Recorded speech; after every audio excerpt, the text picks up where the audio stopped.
খাতা কলমে দক্ষিণবঙ্গে বর্ষা নামলেও বর্ষার খেল কিন্তু দক্ষিণবঙ্গে দেখাতে পারছে না।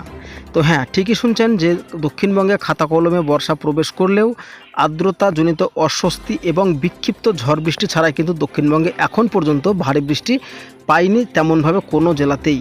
তবে এরই মধ্যে সুখবর রয়েছে, উত্তরবঙ্গের বেশ কিছু অঞ্চলে ভারী থেকে অতি ভারী বৃষ্টিপাতের সম্ভাবনা রয়েছে।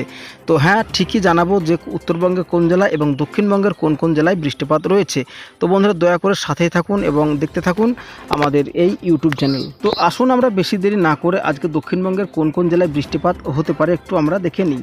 মূলত বিকেল ও সন্ধ্যার মধ্যে যেটা আমরা লক্ষ্য করতে পারছি যে পশ্চিম মেদিনীপুর এবং উত্তর দক্ষিণ 24 পরগনা, ঝাড়গ্রাম এই জেলাগুলো কিন্তু বেশ কিছু অংশে বিক্ষিপ্তভাবে বৃষ্টিপাতের সম্ভাবনা রয়েছে। তাছাড়া কিন্তু দক্ষিণবঙ্গের আকাশ বিকেলের দিকে মেঘলা হয়তো হতে পারে, তবে তেমনভাবে কিন্তু বৃষ্টিপাত লক্ষ্য করা যাচ্ছে না। হ্যাঁ, পাশাপাশি তবে আপনাদেরকে বলে রাখি যে 2-1 ফোঁটা কিন্তু বৃষ্টি হতে পারে। যেমন হয়তো মেঘ উঠলো, একটু ঝড় বাতাস উঠলো, ঝড়ের সাথে সাথে কিন্তু মেঘটা বয়ে চলে গেল, কিন্তু তার পরবর্তী সময়ে আংশিকভাবে বিক্ষিপ্তভাবে 2-4 ফোঁটা বৃষ্টি পড়তে পারে, এমনটা কিন্তু হতে পারে আজকে দক্ষিণবঙ্গে। উত্তরবঙ্গের ক্ষেত্রে আজ কিন্তু ভারী থেকে অতি ভারী বৃষ্টিপাত রয়েছে দার্জিলিং, আলিপুরদুয়ার, কালিম্পং, 2 দিনাজপুর আংশিকভাবে। তবে মালদাতে কিন্তু আজকে তেমনভাবে বৃষ্টিপাত লক্ষ্য করা যাবে না। এই হচ্ছে আজকের আমাদের দক্ষিণবঙ্গ ও উত্তরবঙ্গের আবহাওয়ার মেঘা আপডেট। এবার আমরা এক নজরে দেখে নেব আগামীকাল কি আপডেট রয়েছে, বর্ষার বৃষ্টি কতটা দিতে পারে। মূলত আমরা দেখে নেব বিকেল ও সন্ধ্যার মধ্যে। তবে আপনাদেরকে একটা কথা জানিয়ে রাখি, এই যে সিজনটা চলছে বর্ষার, তো এই যে অতিরিক্ত গরম চলছে না, এই গরমে কিন্তু সকালকার দিকে বৃষ্টিপাতের সম্ভাবনা দক্ষিণবঙ্গে কম থাকে। সব থেকে বেশি বৃষ্টিপাতের সম্ভাবনা তৈরি হয় দুপুর 2টোর পর থেকে।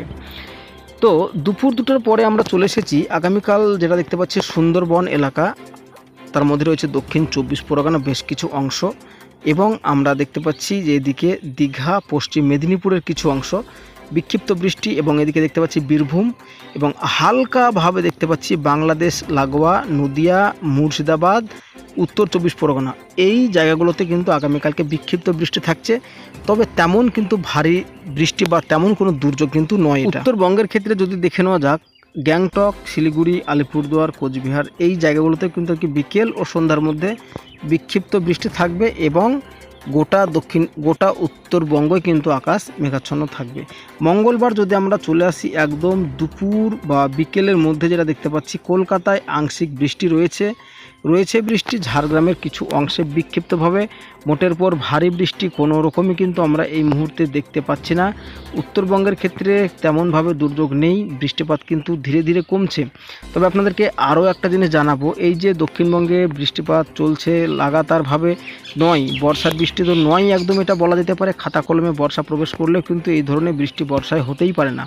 তো এবার আপনাদেরকে জানিয়ে রাখি, এই যে বর্ষার সময় যে একটা বৃষ্টিপাত হচ্ছে, বজ্রগর্ভ মেঘ সঞ্চারী হোক যেভাবেই হোক বৃষ্টিপাত হচ্ছে, এবং এই বৃষ্টি ছেড়ে যাওয়ার 1 থেকে 2 ঘন্টার মধ্যে কিন্তু আর্দ্রতাজনিত অস্বস্তি গরম বজায় থেকে যাচ্ছে। দক্ষিণবঙ্গের আবহাওয়া কোনোরকম পরিবর্তন বা তাপমাত্রা কোনোরকম পরিবর্তন আমরা এই মুহূর্তে দেখতে পাচ্ছি না।